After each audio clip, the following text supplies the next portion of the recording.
You look around and see that you are surrounded by comrades and friends. They too attended the oathing ceremony. You resist the urge to ask them why they came. Besides, you knew that everyone else had their own reasons. Some told you they were disgruntled soldiers that were not properly repaid for their services in the last World War.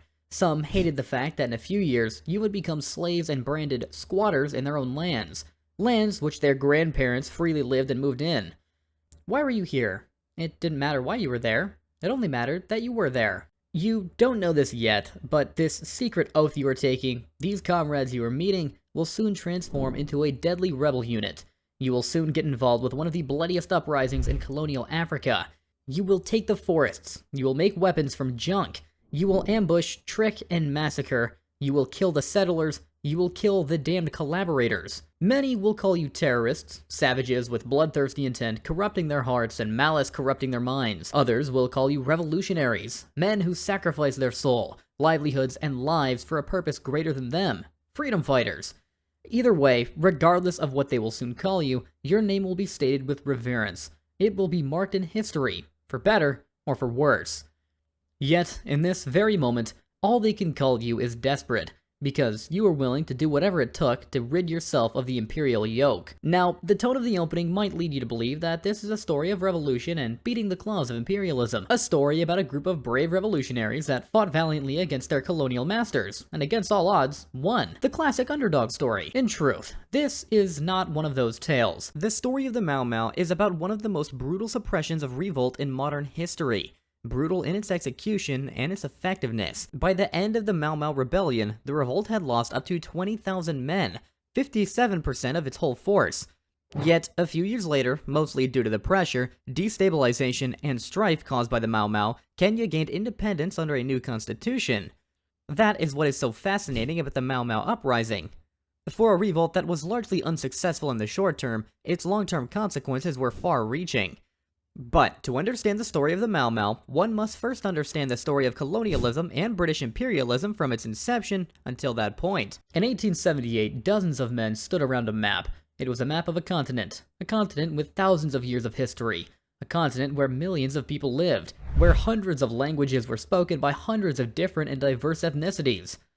And on that fateful day, on the 15th of November, 1884, those men took their pens and began carving up pieces of that continent for their nations. The United Kingdom, being the most powerful nation at the time, got the lion's share of the spoils, and part of the land they got was a section of East Africa inland of the Swahili coast that extended inwards until the Ruwenzori Mountains. They split this land into two, irrespective of the people, groups, and families that lived on either side of the border, which was typical at the time. The interstate was called Uganda, after the largest group of people that lived there, and for a time, this was the crown of the British East African holdings. The massive amounts of arable land, the favorable climate, the large lakes that made for easy transportation and trade, and the massive population of Uganda was key to British interests in the region. Not to forget that said lake was the source of the Nile, which was key to another one of Britain's colonies, Egypt. But that is not where our story takes place in. The other side of the colony was less desirable, where large tracts of land were covered by the ever-expanding deserts to the north, and the less collaborative tribes fought the colonists valiantly. They chose to call this land the East African Protectorate. In order for the British to extract any value from or maintain control in its holdings of Uganda, they had to connect to the Swahili coasts. The soldiers stationed in Uganda needed logistics, so a railway was built across the East African Protectorate, connecting the coast and Uganda, becoming the priority of the new colonial administration. But if you remember, we earlier alluded to the unruly tribes that governed this land. To build the railway, they had to quell them. This, in turn, began the brutal conquest and pacification of the East African Protectorate. As they brought massive swaths of land under control, they began to construct the railway, which finally reached Kampala in 1931. Using a very smart combination of subjunction and a collaboration with various tribes, the British played a brilliant game of divide and conquer that saw the East African Protectorate pacified by the early 1910s. Throughout the 20s and the 30s, more white settlers filtered into the economy, and by the mid-1930s, there were approximately 30,000 white settlers in Kenya. This had its own adverse effects. For the newly formed Kenya Legislative Council to appease the growing number of settlers, they instituted multiple policies that undermined the African natives. One of the policies were the institution of White Highlands, where the Legislative Council carved out the most productive lands and leased it to the settlers. The natives who occupied this land were forced away into reservations to make room for the settlers. Another policy was the Kapande system, which forced all natives to carry an identification disc on their necks so as to restrict movement in and out of the reservations. The Kikuyu, the most populous tribe, were the most affected by these policies. Most of the productive land laid in the central province where they lived, and the confiscation of said land left them herded into reserves where they couldn't farm as effectively due to the poor climate and soil quality. As you would expect, this only served to initiate resentment in the Kikuyu tribe that slowly boiled over into untenable levels in the 1940s. In the face of all this struggle, Harry Thuku, Francis Joseph Kumasi, and other prominent Kenyan political figures formed the Kenyan African Union. Unlike its predecessors, the KAU had a national scope and assertive demands that gave it credibility amongst the Kenyans. The Legislative Council was somewhat forced to acknowledge its reach when the governor of the colony, Sir Philip Mitchell, appointed Eliud Matu into its ranks. Eliud Matu was the first African member of the Legislative Council,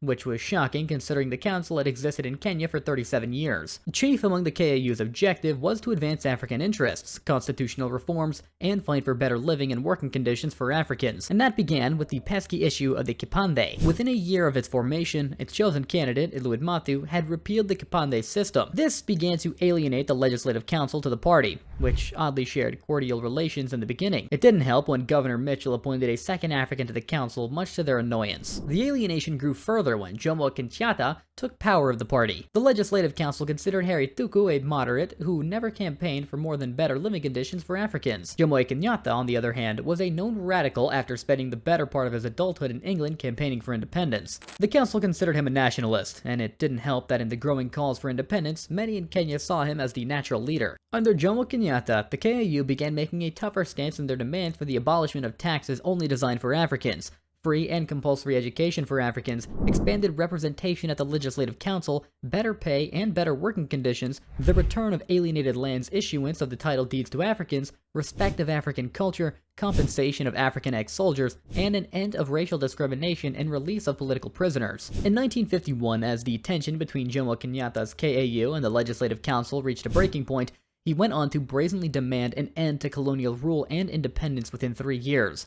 A lot can be said about Jomo Kenyatta. He is a man of such importance and influence on Kenyan culture that he would need a whole video for himself. The same year, radical members of the KAU and the Nairobi branch formed a central committee, known as Muhimu, which began to plan more militant methods to achieve independence. It is believed that Muhimu might have begun oathing members in a secret organization known as the Mau Mau. The Muhimu, led by Ulid Motioni and other prominent KAU politicians as members, was believed to have coordinated the Mau Mau activities and administrations of oath. The oathing began in Nairobi slums and soon morphed into active oathing in the entire central province. This here is where we meet back up with our protagonist. In truth, this nameless MC represents the thousands of Kikuyu and other Mount Kenya tribesmen that had seen their way of life dismantled and replaced with. These men and women have seen their lands repossessed, their rights curtailed. The origins of the Mau Mau is shrouded in mystery, like all secret organizations that existed. Even the claims that Muhimu and the KAU might have been behind their activities are suspect at best. All we know is that by 1951, a growing secret society had taken root in the central province of the colony.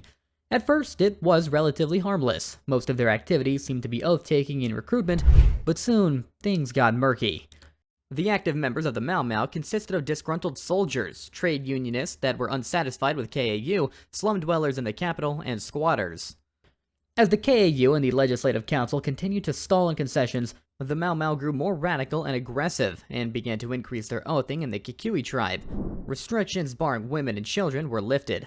The operations began mildly in January of 1952, when the oathing ceremonies grew in number around Nairobi, which prompted local chiefs and officers to raise alarm. These early warning signs were not taken seriously as the then colonial governor of Kenya, Sir Philip Mitchell, downplayed them to his supervisors. Sir Philip Mitchell was well respected in the service, and seen as an expert in African affairs, so his disparaging sentiments on the oathing as just some Africans partaking in black magic rituals was echoed throughout the administration. On February, reports of European-owned farms being razed to the ground began filing in, which was met with some level of indifference. Local chiefs also begun claiming to be coerced by a secretive group in taking oaths, only to be met with the same reaction by the administration.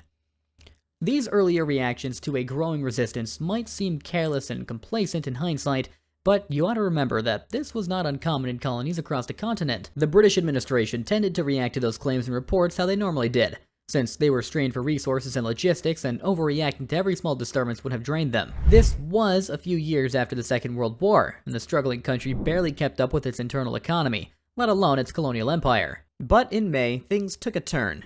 The Mau Mau, after witnessing the inaction from the administration to their activity, began making more bold and brazen attacks. The Kikui chiefs who refused to take their oaths had their houses burned. In the Nyeri district, where the Mau Mau have a stronghold, many African loyalists were murdered, prompting the appointed chiefs to send for a cry for help. A month later, reports claimed that the oathing had changed in character, which now required violence and murder to be committed for the oath takers. Despite the rising death toll and terror being committed, Sir Philip maintained that this was not a threat to the colony's security. This was despite the fact that many European settlers demanding action from the colonial government. Maybe his inaction was due to the fact that he was expecting departure from his role on the 30th of June 1952, after which he planned to retire from civil life, but no one truly knows. But this would be one of the worst mistakes the colonial administration would make. Since Sir Philip would be granted paid leave, the British colonial service wouldn't guarantee paying 2 men for the same job, which left the colony without a governor for 3 months. In those 3 months, the Mau Mau stepped up their activities, and a small reign of terror gripped the central province of Kenya. Multiple KAU rallies were held in the said months, where the Legislative Council claimed mass oathing was organized. The council also claimed that as many as 800 motorized initiators were present at the rallies, who conducted a fast campaign of initiation. The Legislative Council tried to coerce Jomo Kenyatta to curse out the Mau Mau, which he did with his tongue in cheek. On the 25th of September, 5 European farms were attacked, buildings were burned, 140 cattle and 240 sheep were maimed or killed. Majdalani, a respected expert on Kenyan colonial history, describes the method. The animals were not killed outright, but hamstrung or partly disemboweled, while others were deeply cut about the neck or had 1 or more legs chopped off at the knee, but so that they remained alive. Senseless and insensitive. This was the grin of the madness to come. This attack shook the colony and the Legislative Council to its core, and the lack of a proper governor was starting to show in the lack of response. When the new governor, Sir Everling Baring, arrived on the colony on September 30th, 1952, what he found alarmed him. Within 10 days of his tenure, he pleaded to London to declare a state of emergency on the colony. He is said to have said this on his letter of explanation: "I have just returned from a tour and the position is very serious. Now abundantly clear that we are facing a planned revolutionary movement. If the movement cannot be stopped, there will be an administrative breakdown followed by bloodshed amounting to civil war." Sir Everlyn seemed to have worried about the following reprisal attacks that might have been conducted by the Europeans, which in his eyes would have led to an inevitable civil war between the settlers and the natives, or worse. And almost as if it was poetic justice, an event that took place on his 9th day of office would shock the colony and give him the push he needed to declare the state of emergency. You had been tailing the man for hours. In your arms was a gun made from pipes and sticks that shot anything small enough to be a bullet. The gun jammed half the time, and the other half it barely shot straight. Far from the standard equipment you and other Mau Mau veterans used in the World War. But you had to be creative. You and your brothers. You were David, the colonial overlord's Goliath. The only difference was that David actually stood a chance. You had received word from above that Chief Worohiu was in that vehicle. Dog of the British, you thought, which was a common slur for African collaborators of the colonial regime. You wonder if this is going to be one of the failed chances of attack. Given your position as a small group of rebels fighting a global empire, most of your planned attacks failed, but you didn't worry. There was no need to worry, for you knew one thing. You only needed to kill 1 man to instill panic, to show that you could reach them. Victory for you was easy. For them, it was arduous. Victory for you meant scaring the colonial overlords enough to consider Kenya a lost cause. Victory for them meant wiping out a secret society that fought asymmetrically and hid in the mountains and trees. There were only 8,000 white settlers in Kenya, but there were 1 million Kikui men and women. You only had to be lucky once. They had to be lucky all the time. And on that day, their luck ran out. You and your brothers blocked the road. To your surprise, the chief stops. You walk to the side of the vehicle and force open the door. You ask his name. It is the Chief Worohui. You aim your homemade gun at the chief and pray that it fires the first time.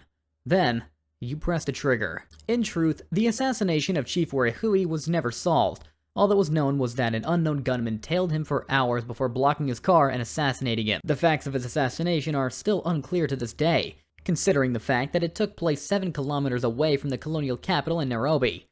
But what was clear was the effect it had on the administration. The death of a prominent and top collaborator prompted the governor of the colony, Sir Everling Baring, to call for a state of emergency. Chief Worohui was a deeply popular man amongst the settlers, due to his collaborative stance and respectable service.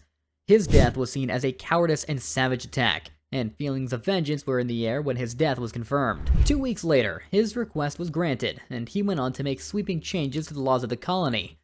On October 20th of 1952, the Legislative Council allowed the white settlers to proceed to seize massive tracts of land, almost as a retaliatory attack of the Mau Mau. But by far the most important action done was the infamous Operation Jock Scott.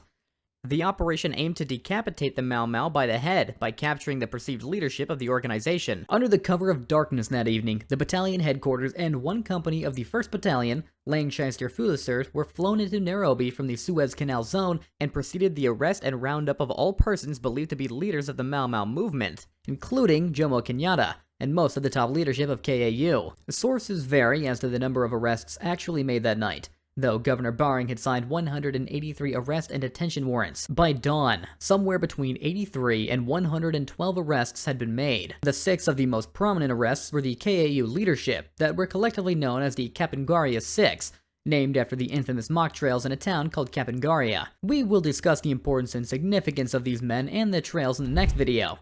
But as for now, know that the KAU were effectively banned. They thought with the lockup of so many influential Mau Mau members that the group would disintegrate due to internal pressure. That sentiment, however, was soon going to bite them on their backs. The administration had failed to curtail the Mau Mau in operation, and the Mau Mau now sought to punish them for that. From October of 1952, heading all the way through 1953, the Mau Mau conducted an operation of terror and attacks that aimed to scare and destabilize the government. And during this period, the Mau Mau almost brought the Legislative Council to its knees. They came for your comrades. They came for your brothers in arms. They arrested your elders. They arrested your juniors. Throughout the country, they tried to cut the head out of your community. But that is the thing. They tried. Some of you survived. Big mistake. They should have captured you all. And now that their guard is down, you are going to hit them. You're going to attack them when they least expect it. Every time they lapse, every time they blink, you will pick them off. Every time they split apart, every time they show an ounce of vulnerability, you will pounce on them like an eagle to a mouse. They will look for you in the trees, they will look for you in the mountains, and that is where you will await them in glee, for they would have fallen into your trap. You don't know this yet, but by the end of this year, you and your small little group will end up killing thousands of settlers and loyalists.